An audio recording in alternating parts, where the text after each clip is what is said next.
Cheating ex, 28 female, texted me 29 male 6 months after breakup.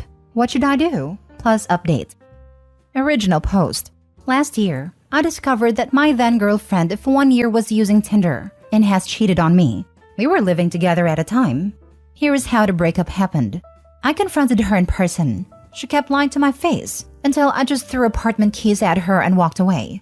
She then texted me with angry messages, calling me names and denying it. Later, she acknowledged the cheating but said that the guy meant nothing to her and I'm the jerk for screwing up the relationship. Later, she came up with a half-baked apology for lying, said that she is in the wrong but still tried to gaslight me that I overreacted and got the whole thing completely wrong. During these interactions, I tried to act cold, tried not to show emotions, did not raise my voice, did not call her names, etc. But deep down, I was exploding. And all these times I felt that all these words were left unsaid. She cheated on me, then tried to guilt-trip me in a very ugly fashion. And I really feel like I haven't stood up for myself. Now she's texting me. I haven't even opened the message, only saw it on preview. She's trying to look friendly, added smileys and stuff. I really want to tell her a lot of awful words, all that crap that has been boiling inside of me all this time.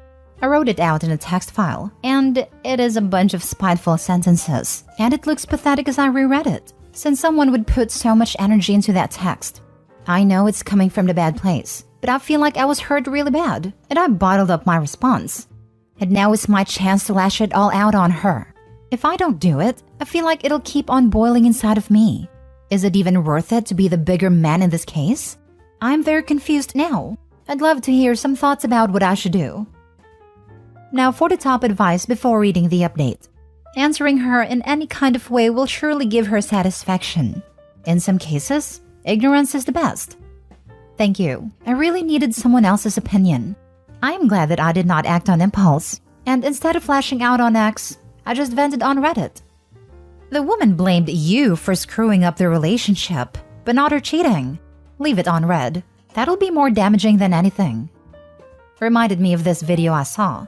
A guy gave his girlfriend a paternity test he got done, proving he is their daughter's father. She first denied it, saying she is his daughter, trying to deny scientific proof. Then she started asking him, "Why did you do this to us?" Real narcissist crap. Like, what the heck are you talking about? I did this to us. Best thing to do is to ignore her and don't even give her the satisfaction that she can make you emotional. She is in your past. Let her stay there. Thanks, friend. I've calmed down, read through the comments, and I'm not texting her back. I honestly don't want to. Also, she texted me again. Lol. I will post an update. I assure you that she was trying to fish out a nice reply or reconciliation from you to ease her guilt. In not replying, you didn't do that. You walked away clean and she stayed dirty. Her having cheated is still bothering her to this day, and she'll never have the satisfaction of knowing you hold no hard feelings. This will always deep down eat away at her. Kudos, my man. Take satisfaction in that. And now for the update. Wow, thanks for all the support and advice. I really needed someone with a cold mind to give me an outside opinion. It means a lot to me, even though you are the strangers from the internet. I did not open the message from the ex, and an hour later she texted me again. She tried to blame me again, lol.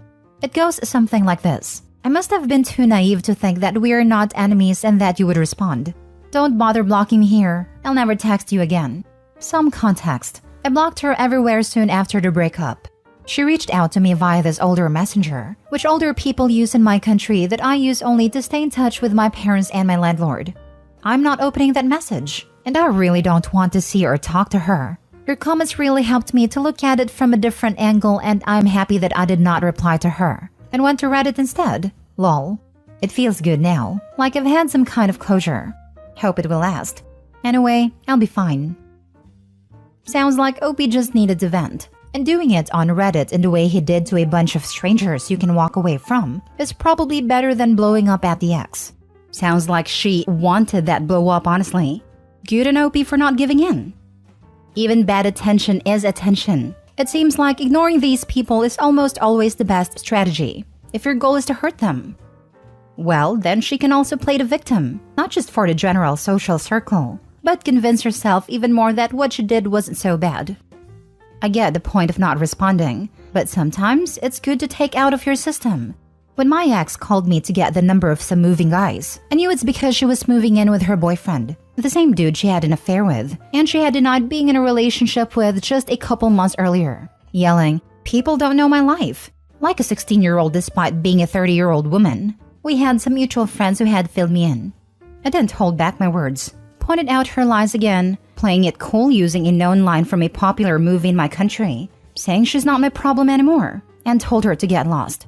To be honest, it felt pretty good, and it gave me a cool story to tell. That sounds like a power play on her part. Like she called to rub it in your face and get in your head. Love that you told her to go pound salt. Lol. It definitely was, but at that time she wasn't able to do it anymore.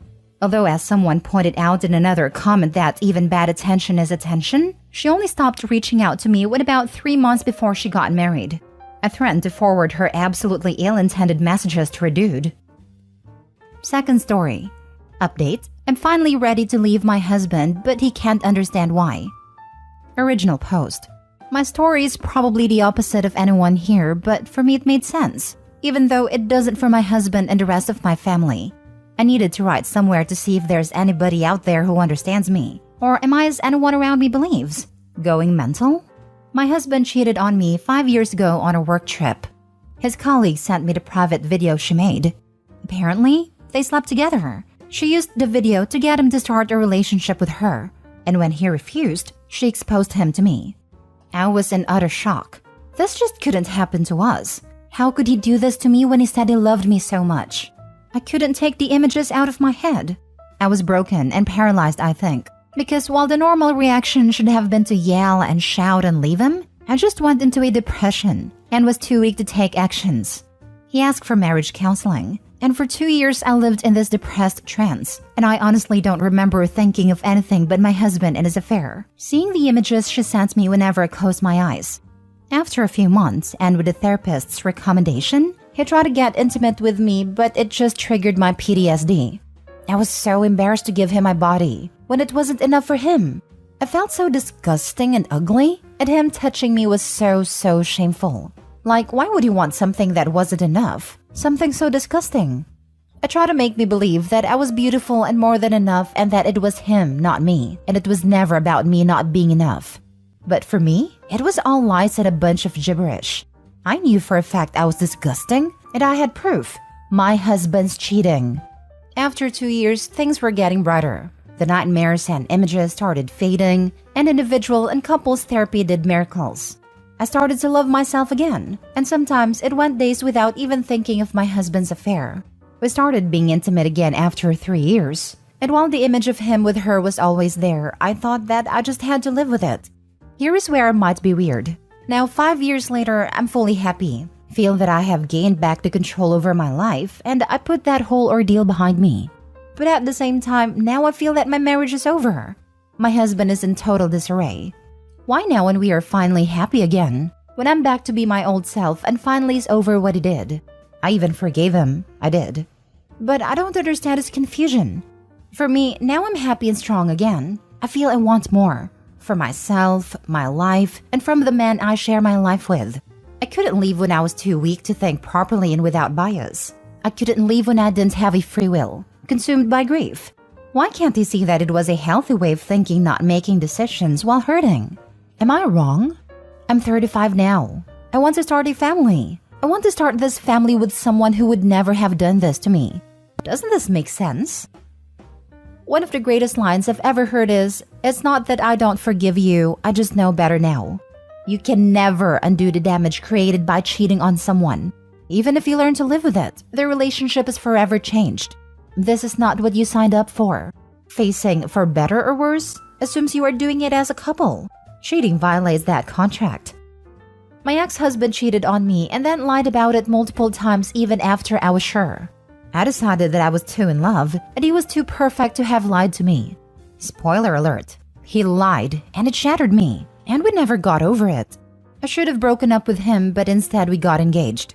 In retrospect, we never got over it. It wasn't so much the act of putting his member in somebody else. It was looking me dead in the face and telling me I was crazy for thinking that it was true. You're allowed to forgive him and find yourself again and still not want to be married to him. He broke you down. You built yourself back up.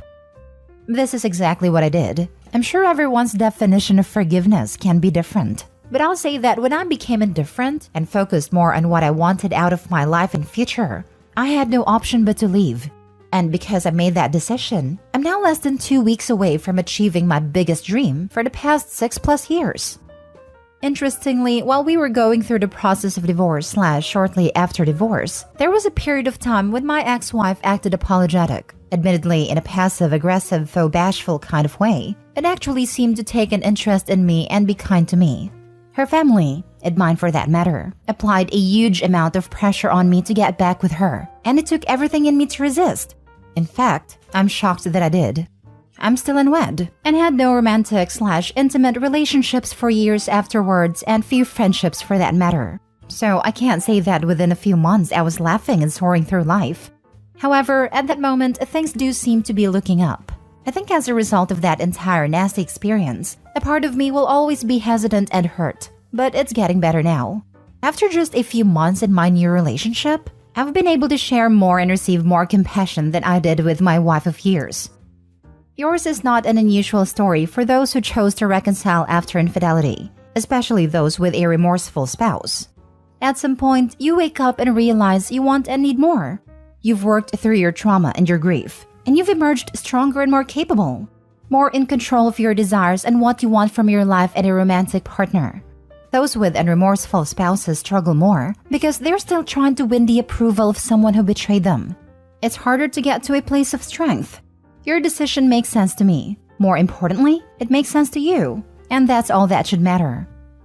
That makes perfect sense to me. Sometimes we have to fully go through the trauma to come out stronger on the other side. This experience allowed you to realize what you really want from life and to go after it. It's terrible that you had to go through it. I am so sorry for that pain, but now you can go forward and start a new exciting chapter in your life on your own terms, doing it with full confidence that you are a beautiful, capable person. I wish you the best of luck. Now for the update. Hi everyone. I will make my update short, but I felt that I have to since you asked for an update. Thank you so much for the support. Not gonna lie, these past couple of days have been very emotional for me. I don't know, but just putting my story out there and receiving all the support did a number on me. I showed my husband this post and the comments, and I showed him the many drafts I made that were longer with more details about what I went through that I didn't feel were necessary to include. He cried the whole time he was reading, especially the comments from the men and women who went through the same experience. He said he always knew how wrong he did me, and that never a day went by without him thinking about how he hurt me for nothing.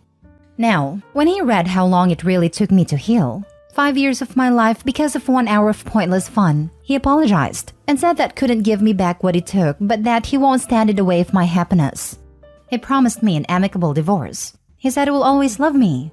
He just requested to celebrate one last Christmas together and he is moving out after. He said he always knew how wrong he did me, so he could understand why you were ready to leave since the beginning. He just chose not to. No, he didn't understand, because his shock was genuine. I was doing better each day, and things between us were getting better too. Never like we were, of course, but I guess he thought we were heading that way. We were very much in love, and I just had dropped my birth control pills to start for a baby. This post helped him understand how this one thing he did in a moment took all these years for me to heal, and his regret is genuine. It's just not enough, or maybe never was relevant in my healing process. For better or worse only applies if your partner isn't the worst. Reminds me of my dislike of the saying, if you can't handle me at my worst, then you don't deserve me at my best. Her delay totally makes sense to me. She went into shock, which makes it hard to think or act. Once she got her mental health together again, she was ready to make a change and start over. And good for her. Severe depression like that really is paralyzing, like she described. You just drift through life, months and years blending together. You convince yourself you're fine with it because if nothing else, humans are adaptable. It's only when you start to heal that you realize you haven't been living. You've barely been surviving. And the same reason antidepressants come with self-harm warnings. When you're so depressed you're stuck, you often don't have the wherewithal to take action. And in that liminal phase between total depression and true healing, a person might feel strong enough to make decisions for the first time in a while, but not stable enough to make a wise one. I'm glad she got out and is optimistic about her future. God, the months and years blend together got me. Compiled, I've lost years of my life to depression either by losing my sense of time or simply not remembering it. You're really just due the bare minimum to stay alive. Most recently, I developed eating disorder-like habits because I just didn't care about anything but paying bills to stay afloat and stopped eating intentionally. Insecurity took over, and I noticed and liked that I was skinny for the first time ever. I got a kick in the butt and realized how bad it was when my dad drove 5 hours to me at random because he was that worried.